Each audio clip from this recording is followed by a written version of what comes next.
Hello, everyone. So all day we've had the chance to hear about some really amazing things that are happening around the country. We've had the chance to talk about changing cities, changing demographics. We would be remiss if we did not talk about how the city that we're in right now is changing and kind of the spotlight that's on that city. I have an awesome panel of people who are doing amazing work in DC, and we're going to kind of try and tackle this issue. So I wanted to start out with kind of a broad question for all of you. Development obviously holds a ton of promise for cities around the country. It also comes with a real human cost, rising cost of living, people getting pushed out. How can we think about development in a way that is inclusive? And Scott, I want to start with you. Good morning, everybody. I'm running the effort to the 11th Street Bridge Park, where we're part of a nonprofit that stays east of the river called Building Bridges Across the River. And we're working with the city to transform an old freeway into a park that can physically and metaphorically bridge communities. But it's really important to answer your question, Gillian, that we're investing not only in this new civic infrastructure that can bring together people who otherwise wouldn't normally cross paths, but we're also investing in the nearby neighborhoods. And I think we need to do that by several different lessons that we've learned. One, we need to make sure that these kind of developments are community driven. So not community outreach, but community engagement, really ceding power to the community, something I think we've been hearing about all day. Two, it's never too early to start thinking about these larger issues of what are the intended and unintended consequences of these developments. And three, we need to be intentional. So in our case, we worked with a community over about 7 or 8 months to develop what we call an equitable development plan that, in addition to building this park, has 19 recommendations that are in 3 different categories: housing, workforce development, and small business enterprises. We launched that about 16 months ago, and now we've been spending the last year and a half implementing those plans. And I'll give you just 2 quick examples. We've funded a Ward 8 Homebuyers Club that now has 102 participants, 5 of which are 5 Ward 8 residents now have moved into their own homes, capturing some of the rising equity. And just last night, we were hosting a community larger panel to create a larger Bridge Park Community Land Trust that can hold property in perpetuity for local residents so that they can stay and thrive in those neighborhoods. Annie, Mike? Well, the short answer is you can't really revitalize a neighborhood without revitalizing the people that are in that neighborhood. And I think from our perspective, going into Ward 8 specifically, because that's an immediate concern of mine, is how do you create an environment where there are jobs available that are going to actually impact the community there. So part of the reason why we wanted to start a job training program inside our space there is because we wanted to make sure that the people that we hire are actually people from that neighborhood. So that's the short answer. So I guess my short answer would be is that DC Central Kitchen our business model has been creating value from that which has been marginalized for whatever reason. And so I like to think of us as practicing advocates for the value of the community, undervalued community resources, and I think to the heart of your question, people that are getting pushed aside. We're working mostly with ex-offenders, recovering addicts, women who have been abused, but using those resources, we've created a thriving business, social enterprise food businesses that are employing close to 100 men and women. Most of them have been discarded by society previously and are generating over $9 million in revenue. So that's a lot of value from that which has been passed over and not regarded as valuable. And if we can continue to show that, I think that will hopefully set the stage for future programs and projects to involve the community. I read a book recently. It is ominously titled How to Kill a City. But the main argument of the book was saying that part of the problem when it comes to displacement and gentrification is that cash-strapped cities wind up relying too much on private entities to come in and develop because they have the cash and the capacity that maybe local governments don't. The downside is then people who have been there forever, local residents, don't get the same say that they would if the person doing the development, doing the revitalization were actually the government. I'm wondering how you guys think about the role and who's responsible for this type of revitalization. Andy, you seem like you were ready to jump on this one. Well, yeah, I am ready to jump on this because there's a recent study that just came out that was by Harvard University. And the study compared two revitalization projects that happened in this city. One Southwest in the 1950s, and one the 14th Street corridor, which is a little more recent. The Southwest area was actually a federal project. They came with bulldozers basically, and just kind of, it was a lot of slums. There was about 25,000 people were living there. They had no water, running water in their homes, no toilets, none of that, no electricity. And what the federal government wanted to do is to bring in new people that are going to increase the tax base, basically. So what they did, there were 25,000 people. They gave each one $2,000 and just told them to move on. No one really kept track of where these people went, but I assume a lot of them probably went to Southeast. Some of them left the area altogether. But the end result was complete uprooting and pushing people out. 14th Street, many decades later, let's say around the 90s and 2000, you started to have this revitalization. This time didn't come from the federal government. It came from city, and it came from private investors. Although it was more mindful in the sense that it's cooler, a little hipper, a little less ominous than Southwest in some areas, and I apologize for anyone that lives out there, but it's, those boxy things really look awkward. But I think what happened is the same results happened. People were pushed out, and there was no way for them to stay because the tax base changed. And so what could be done that could have done this differently? And that's an important question we should ask. The important question to ask, I think, as Scott mentioned all that, is the intentionality, is to actually, if the government had come in, let's say the federal government back then in the 1950s had come in and said, you know what, there's a reason why people are living in slums. That's a problem. They don't have services. They don't have running water. They don't have electricity. They don't have schools that are good. Let's build that up. Let's really create a sense where these folks that are there, that are residents of that community, need to be uplifted. They didn't do that. It was the easiest thing to do was to scrap everybody and put up new things. Now, one would say, like, why is that important? We talk about it. People always applaud when people say, let's keep people here. But why is that important, aside from it sounds good and it's morally the right thing to do? Well, if we all rise, everybody rises. The idea is that these folks that don't have opportunities, that may not have the privileges that many other people in this city have, are also residents of this community somewhere or another, whether they get pushed out to another community or somewhere else. That to bring these people up actually helps everybody over time. And in the rush to try to create change and create an impactful change that politicians can hang their hat on, we do things in a rush. We expect quick results. And because of that, you end up hurting a lot of people along the way. So I think we could do things very differently. And one would say, is it too late at this point? I mean, Ward 8 still has some potential, but honestly, the amount of effort that's being put in there is a little too little, and I think it is a little too late. We have to put a lot more resources and a lot more intentionality than we're putting in right now. Scott, I want you to tag on to that question, but I also want you to address the comparisons. I'm sure you are sick of at this point, but a lot of people are comparing your project to the High Line in New York.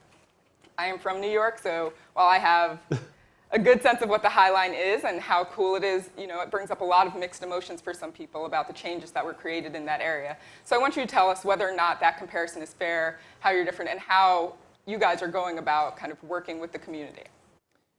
Yeah, a lot of good questions in there. I know from talking to the co-founders of the High Line that if they were to do things differently, the larger issue of equity and inclusivity was a huge challenge, right? I mean, I think two things. One, they had no idea how many people would show up when it opened. I mean, not to necessarily defend them, but they thought that in their wildest imagination, maybe 350,000 people would show up a year. Last year, they had 8 million visitors, right?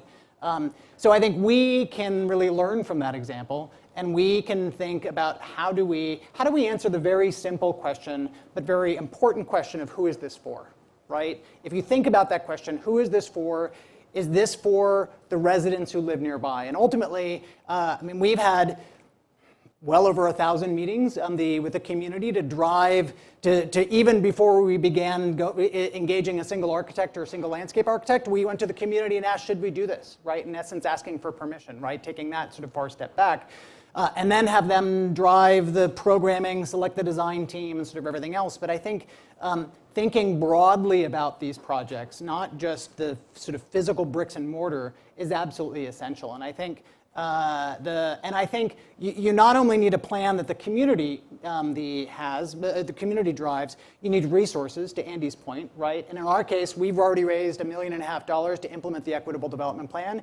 And from the beginning, we've been collaborating with a community development financial institution called LISC DC, that when we launched the plan, the Equitable Development Plan, they said, we want to help implement it. And we said, awesome, what does that look like? And it was our amazing honor to stand on stage with them last May, as they made a $50 million commitment to invest in the 1 mile area around the bridge park, right? Think about that. That's $50 million. That's more than the bricks and mortar, the cost to build this park, right?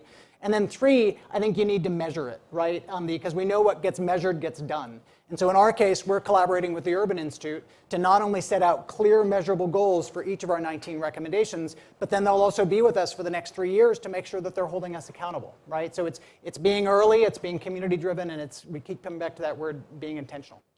Mike, when we're talking about working with the residents of DC, taking care of the residents of DC, a report came out recently showing that 11% of DC is a food desert, and you are working kind of a super interesting nexus of both dealing with hunger issues in DC, but also dealing with getting people jobs training and skills and kind of empowering them to keep up in a changing DC. Can you talk to us a little bit about how you guys are working?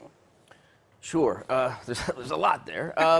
So I guess the interesting, maybe the way to look at that and to pick up on what Andy and Scott are both saying is we need to look at these issues differently. I mean, there's two things that I think I want to say is one, that often when we talk about nonprofits and the work that we do, people admonish us to act more like business, and we have to be like business. You have to be like business. The reason, if business was always so good, there wouldn't be a need for nonprofits, right? And if business hadn't sort of screwed it up and left people behind and pushed people down as others rose to the top, opposite of what Andy was saying, there wouldn't be a need to create these other inclusive frameworks. And food deserts is a really good example of that. If business were delivering food everywhere, there wouldn't be food deserts. So what we have to do is prove to business that there's a market, there's a demand, there's a desire on behalf of the entire community to have products distributed equitably across the system. So for a long time, folks were able to say, people in those neighborhoods over across the river, they don't want fresh fruits and vegetables. They'll never eat that stuff. Well, if that stuff is not on those shelves in those stores, those people will be right 100% of the time. So what we as a nonprofit enterprise business are motivated not by dollars but by change, are able to invest in those areas in infrastructure, in selling product in a way that will not necessarily bring us profit, but bring profit to the retailers who are selling fresh fruits and vegetables, cut fruits and vegetables, providing the same product that's available up in Tenleytown and Whole Foods, and the cut fruits and vegetables prepared with love and dignity and respect. And those products now in East of the River and wards 5, 7, 8 are flying off the shelves. So business eventually is going to have to say, man, I guess those doorknobs at DC Central Kitchen sort of proved us wrong. We're going to have to now do what we said we couldn't do or wasn't possible, and then it's time for us to step aside. So by saying what is business not doing, and going in and saying everyone wants to feed their family well, everyone wants food access. And we just have to figure out a way, or we have the ability to figure out a way to do that and to set a new business model. So that's ultimately, that's the business of disruption that we're in. So my next question is going to be for Andy and Scott. But before we get to that, we are going to take questions from the audience. So If you guys have any questions or have areas that you are interested in, start thinking about them now, and I'll come to you in about 2 minutes. Scott, Andy, this is perhaps less of a strategy question, more of a community building question. Scott, you are quite literally building a bridge between different communities. Andy, you have gone into several different communities and opened up restaurants that kind of bring a diverse group of people together. How do you guys cope with groups of individuals, both new and old, who just seem like they don't want to be in the same space at the same time? I can maybe take a first crack at that. Two things. One, I think when we started out, we had a choice of either starting our own nonprofit or aligning with an existing nonprofit, and we chose the latter. So the 11th Street Bridge Park is a project of the East of the River-based nonprofit building bridges across the river that's been serving the community for about 12 years. And that's important for the second point, is that there's an enormous trust deficit, right? There's a massive trust deficit east of the river because people have come into that community and made promises again and again and again that has not fulfilled those promises, right? And building trust takes time, right? Building trust is about shared experiences over time, right? And it's only by sort of showing up again and again and again, not just when you need that project approved, but showing up when you're not on the agenda, that you can build that trust, right? And with that trust that you're building, then you have a little bit more social capital to start bringing people together. And then I think finally, it's there's this wonderful artist in Philadelphia named Lily Yeah, who's done really amazing work, and she talks about deep listening, right? I think it's really important that I had a community organizer once pull me aside at one of our early public meetings and said, Scott, you don't always have to answer every question, right? You need to, shut up, because you need to listen, right? And that's really critically important. I think you need to listen to both sides, and that then builds trust to build more capacity to actually have a conversation. Did you have anything to add, Andy? I mean, we've done it. Yeah. We have spaces that actually do bring people from different walks of life, different races and genders and ages and you name it, socioeconomic status and so on. But I think the bigger question here is the issue of culture in the city. Mm-hmm. The city is going through a rebranding that's happening. I just came from a meeting earlier. The 2030 group is putting together a rebranding process. Anybody involved in that, in this group? Because I'm going to trash them in a minute. I want to read to you what the branding is, and I apologize for the 2030. They're probably going to blow up my place, but I'm going to. Here is the rebranding that they came up with as the mission statement or positioning statement for the entire DC metropolitan area. Okay, ready for this? Greater Washington is a diverse community of purpose-driven people who together forge a better future through their commitment to ideas and action. Now, that may speak to a certain segment of people, the people that were at the meeting, but I'm not sure that speaks to everybody in the city. The word diversity makes me really nervous, I have to say. The word race is not mentioned in here. The word culture is not mentioned in here. These are really significant parts of what's happening in the city. And I think we're in a conundrum, okay, where the city has had for many years the moniker of being Chocolate City. It's a black city. The inevitability that's happening right now is that's changing. Now, black people don't want to have to be in poor neighborhoods living next to poor people. That's not necessarily what they're looking for.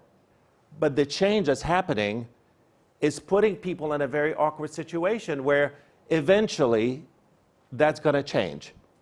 And you're going to have middle class and upper middle class black people living next to middle class and upper middle class white people. And suddenly you get this Velveeta thing going on in this city, right? Where there's no real culture. Everybody's kind of like, kind of there. So I think what needs to happen, and I think something desperately needs to happen here, is we need to create a DC culture that supersedes race, supersedes ethnicity, supersedes whiteness, supersedes all that stuff. And that's a difficult conversation that needs to happen, because the inevitability of what's happening is when I see people in my spaces, for instance, at Busboys and Poets, and I see black people and white people and all that, people always come to me and say, we really like this. We really like the feeling of this. Now, what is it that you like? Once you get down to the nitty-gritty of it, I'm not sure I really like it. You know what I mean? Because it's like white culture always dominates, you know, and I mean, that's how you guys are. It becomes the focal point, and everybody has to gravitate toward that. And that's problematic for those of us that are underrepresented, for those of us that feel, you know, I'm an Arab, Muslim, brown person. I don't necessarily vibe exactly with a European white person from a cultural perspective. And we need to really talk about these things very openly and honestly, because we keep talking past each other, and the city keeps changing, and everybody's frustrated, everybody's angry, and you get, you know, city council members that talk about bike lanes, don't understand that that means like get the hell out of here. You know, so those are types of things that don't get talked about in the city. And I think this is a great place if anybody has one or two quick questions. Right over here. Yeah, my name is Robin Braisley. My name is Robin Braisley. I live in Baltimore now, but I am from the oldest suburb in the country, Long Island. And I always like to say urban suburbia, because we always talk in these dichotomies, like you have urban centers and then there's something else. And these problems are not simply in cities. They follow the people.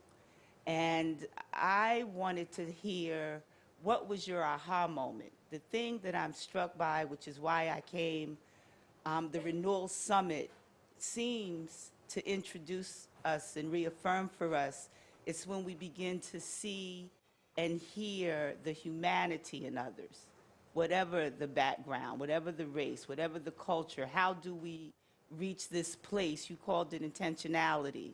You called it filling a gap. But it's really inclusion. And my needs are as legitimate as a resident in a poor area that was, in fact, intentionally poor.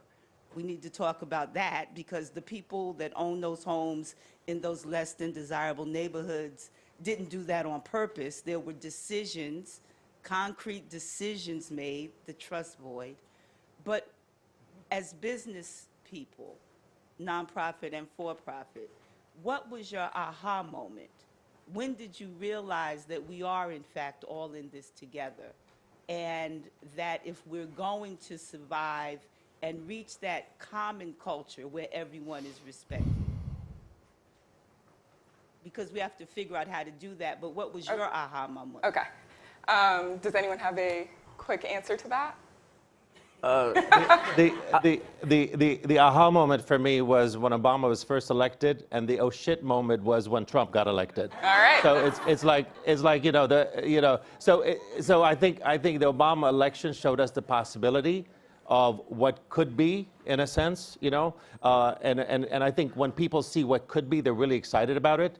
But unfortunately, things go back sometimes before they move forward further. You had something to add? So I'll do the really quick one, and it's not my aha moment, but it was Robert Egger, our founder, but it's something that shaped everything that we do at DC Central Kitchen, is when he looked at the charity system that we had in our country, well-intentioned, but when he realized that a lot of this, the paradigm had changed, so the focus was about the redemption of the giver as opposed to the liberation of the receiver. And so the work that we do, the inclusive work we all need to do has to be all about liberation. And if redemption happens, that's cool too, but it has to be about liberation. I think that is a perfect place to stop. Thank you to my panel. This was a great conversation, and thank you to you guys for participating. Thank you.